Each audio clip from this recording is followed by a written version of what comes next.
95లో ఎవరు లేరు ఇక్కడ. తర్వాత వచ్చారు మీరంతా. అప్పట్లో ఇక్కడ ఎవరూ లేరు. యూరోప్లో అసలు తెలుగు వాళ్ళే ఉండేవాళ్ళు కాదు, ఇండియన్స్ కూడా లేరు. అప్పట్లో యూరోప్ కూడా ఇండియన్స్ని అలో చేసేవాళ్ళు కూడా కాదు, కన్జర్వేటివ్గా ఉండేవాళ్ళు. ఇప్పుడిప్పుడు లిబరలైజ్ అయ్యారు. అందుకే అందరూ మన వాళ్ళు చాలా తెలివైన వాళ్ళు. ఎక్కడ అవకాశాలు ఉంటే అక్కడికి వెళ్ళిపోతారు. అప్పుడు నేరుగా అమెరికాకి వెళ్ళిపోయారు. ఇప్పుడు అమెరికా నుంచి చూస్తే ఇప్పుడే ఒక మిత్రుడు మాట్లాడాడు, చాలా బాగా చెప్పాడు. బోలెడన్ని అవకాశాలు ఉన్నాయి యూరోప్లో. ఇది ప్రారంభం మాత్రం. మీరు ఊహించనటువంటి అవకాశాలు ఇండియన్స్కి ప్రపంచం మొత్తం వస్తాయి. ప్రత్యేకంగా తెలుగు వాళ్ళు అందరిలో అగ్రస్థానంలో ఉంటారు, దానికి అనుమానమే లేదు మీకు. అయితే అప్పుడప్పుడు నేను మాట్లాడినప్పుడు అనిపిస్తుంది మీకు, ఈయన ఇట్లే మాట్లాడతాడులే, మనం చేసేది ఏముంది, వచ్చాం విన్నాం వెళ్ళిపోయి పడుకుందాం అనుకుంటారు. అది కాదు. ఒక పట్టుదలతో మీరు చేయగలిగితే ఈరోజు నేను ఇదైనా ఒకసారి మాట్లాడతాను. జర్మనీ నుంచి వచ్చారు, చేలిపోతాను. జర్మనీ ఒకప్పుడు మోస్ట్ అడ్వాన్స్డ్ కంట్రీ, ఇప్పుడు కూడా, రేపు కూడా టెక్నాలజీలో. కానీ యూరోప్ మొత్తం ఏజింగ్ ప్రాబ్లంతో మీకు ఎక్కువ అవకాశాలు వచ్చే పరిస్థితికి వచ్చాయి. ఇటలీ చేలిపోయిగతని ఇటలీ నుంచి ఎవరు వచ్చారు? కొంతమంది వచ్చారు. నార్వే నుంచి వచ్చిన వాళ్ళు చేలిపోయిగతండి మార్నింగ్ కనపడ్డారు. Sweden, Poland, France, Netherlands, Ireland, Belgium, Austria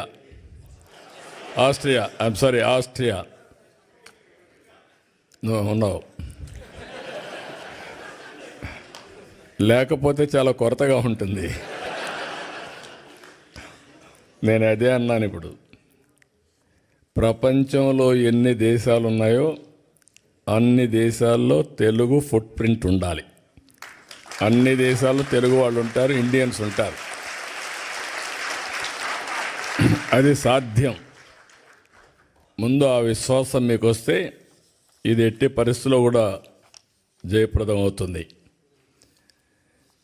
ఇప్పుడే మన వాళ్ళందరూ మాట్లాడినట్టు నా జీవితంలో ఇన్ని దేశాల్లో మీరు ఉన్నారని కూడా ఊహించలేదు. నేను మీరు వెళ్తారని కూడా ఊహించలేదు. చెప్పాను చాలాసార్లు, ఎప్పుడు మాట్లాడినా చెప్తూనే ఉంటాను. కానీ దాన్ని అందిపుచ్చుకొని మీరు ఇన్ని దేశాలకు పోతే, ఫస్ట్ టైం నేను జైల్లో ఉన్నప్పుడు ఎక్కడెక్కడి నుంచో మీరు డెమాన్స్ట్రేషన్లు చేస్తూ ఉంటే ఇన్ని దేశాల్లో తెలుగు వాళ్ళు ఉన్నారా అని నాకే ఆశ్చర్యం కలిగే పరిస్థితి వచ్చింది. అది 1-2 రోజులు చేయాలా మీరు? నేను జైల్లో ఉన్న 53 రోజులు నిరంతరం మీరు ఉద్యమాలు చేశారు. దీనికి నా జీవితాంతం నేను అనుకున్నాను. కొంతమంది చనిపోయినా గుర్తుంటారు, కానీ నేను బ్రతుకున్నగానే గుర్తుపెట్టుకున్నారంటే నా జీవితంలో మర్చిపోలేను.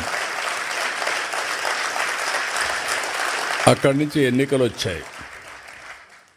ఎన్నికల్లో కూడా చాలా సమర్థవంతంగా మేము ఆలోచించాం. రాష్ట్ర భవిష్యత్తు ఒక పక్క, రాజకీయాల్లో ఉండదగ్గ వ్యక్తి కాని వ్యక్తి ఆ రాష్ట్రంలో ముఖ్యమంత్రిగా ఉంటే ఏం జరిగిందో మనం చూసాం. అందుకని అందరం కలవాలనుకున్నాం. తెలుగుదేశం, జనసేన, బీజేపీ 3 పార్టీలు కలిసి పోటీ చేశాం. పోటీ చేస్తే నాకే ఆశ్చర్యం వేస్తుంది. ప్రపంచంలో ఎక్కడెక్కడి నుంచో వచ్చారు మీరు, నెలల తరబడి అక్కడే ఉన్నారు. ఒక్కొక్కరు మీకు ఎంత శక్తి ఉంటే అంత డబ్బులు ఖర్చు పెట్టి ఎన్నికల్లో గెలిపించారంటే ఇది మా జీవితంలో ఎప్పుడూ మర్చిపోలేని సంఘటన. ఇది అప్పుడప్పుడు చరిత్రలో అనుకుంటాం, కానీ ఇంత స్ఫూర్తిదాయకమైనటువంటి జాతి ఉండడం, నేను ఆ జాతిలో పుట్టడం నా అదృష్టంగా భావిస్తున్నా. అందుకే మళ్ళీ చెప్తున్నా, మళ్ళీ జన్మ అనేది ఉంటే మళ్ళా తెలుగు జాతిలోనే పుట్టాలని చెప్పి భగవంతుని కోరుకుంటున్నా. ఇంకొక విషయం మీరు చూస్తే